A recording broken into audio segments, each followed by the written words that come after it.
Ahoy, ahoy, CE30 peeps. Here is your quick video lecture on our mashup unit, Love on Interfaith and Relationships. And so we talked about the idea of how we can walk together and the idea of practicing this idea of having power within our lives, but not power over, but power with. And how much, with we're talking about interfaith,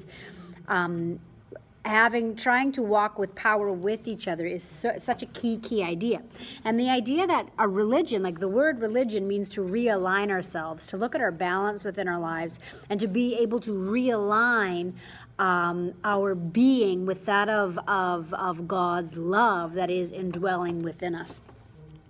And so also talked about religion being a response to life. So religion itself is a response to people's experiences of life. And as we evolved, and as our consciousness and our awareness and our ability to think evolved, so did how we see God, and so did our image of who God is. And this is really important to know, because it also helps us to understand things such as the Old Testament scriptures. When we look at something like Abraham and Isaac, and God asks Abraham to kill his son, if you look at that outside of the consciousness and the awareness and what it is that was happening in the context of the time, it's like, say, what? That just sounds like awful. But in the actuality, child sacrifice was a thing that they did at that time. It would be like it was raining a ton, so they'd be like, Timmy, go get the goat Billy, let's sacrifice it to God. Oh, it's still raining, Timmy, go get Tommy, your little brother, it's his time, to try to appease the God. So it was this idea of this relationship with God, and it all had to do with their ability of how to see things and their level of consciousness, their level of awareness, and how everybody was seeing, but God is always pulling us forward from that. And as we see now, even in the Jewish tradition, in Jesus' time, women were not allowed to be rabbis. But as time continued moving forward and pulling us forward and forward, now there are female rabbis. So it's not about staying stuck in one spot, but how we evolve, how our awareness evolves, how our consciousness evolves, and our ability to be able to walk in this dance with God and with love. And so we see here religion, and what we can see is this, and we're looking at the perennial tradition, which means this commonality that's within all religions, and that is that religions themselves are designed, they're the finger that's pointing at the moon, and the moon is God.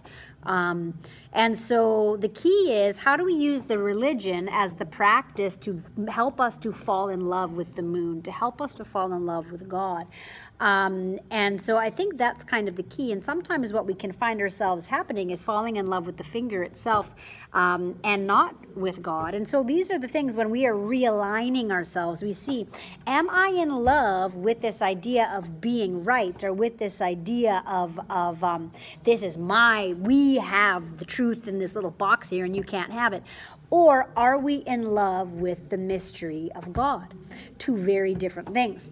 And so what religion becomes is this search for wisdom, and what we see with Christ is reforming and bringing forward all of our beings, and pulling forward, I think, all of people within religions, and seeing how am I living this, and how is it uniting me with the indwelling Spirit of God.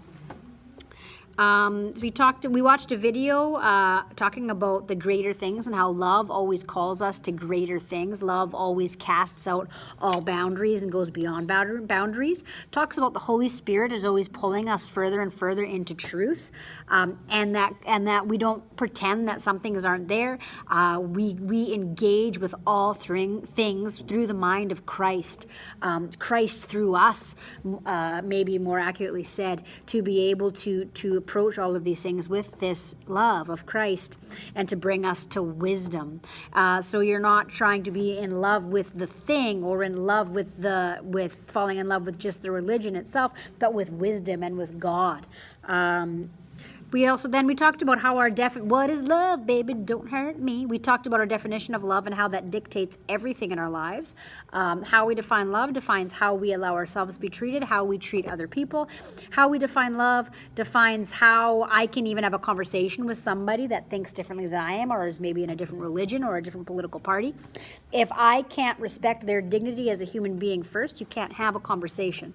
Or if I can't have an open heart to liberate myself, to actually hear what they have to say, and vice versa, you can't get anywhere. And so we talked about how our definition of love also goes with our image of God and how we see God is, because how the God that we worship, the God that we see, how God acts, gives us permission to act that way as well.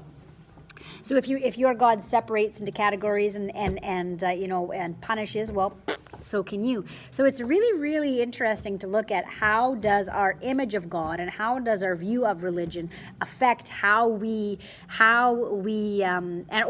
just your image of love, how that impacts all of your life. And here Love Liberates, a video from Maya Angelou. Watch them, they're awesome.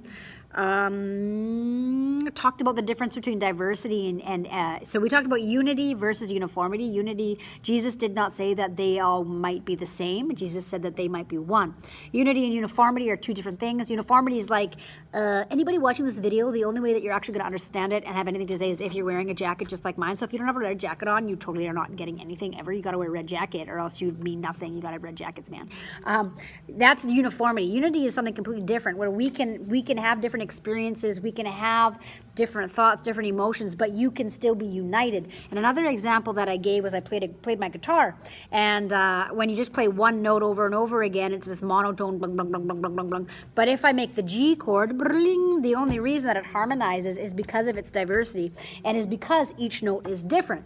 And so if truth is true one place, it's true everywhere. That's true within humanity as well. Diversity makes us stronger. So in a couple, you're going to do some readings that are on the website as well. It's talking about that each faith tradition singing the same song in a delicious different voice, which is God is love, which I find is awesome. And Thomas Merton saying, we are already one. We just need to start becoming what we already are. And this, the idea of the Holy Spirit being within other faith traditions as well and other religions is right in that good old Catechism of the Catholic Church from Vatican II, talking about how the Holy Spirit is found within other religions, within the truth within other religions. Talking about the Gospel of John, where it says, I am the good shepherd. I know my sheep, and my sheep know me, just as the Father knows me, and I know the Father, and I lay down my life for the sheep. It says, I have other sheep that do not belong to this fold. And here's a wee dramatic gasp. What? But this is talking about Jesus' love going beyond all boundaries. And so it's interesting to read something like this and think about what that might mean. And there you go. So read the articles. There's questions for the articles, and we will do group discussions, and then we will have kind of an in-class essay sort of thing near the end of next week. Peace out.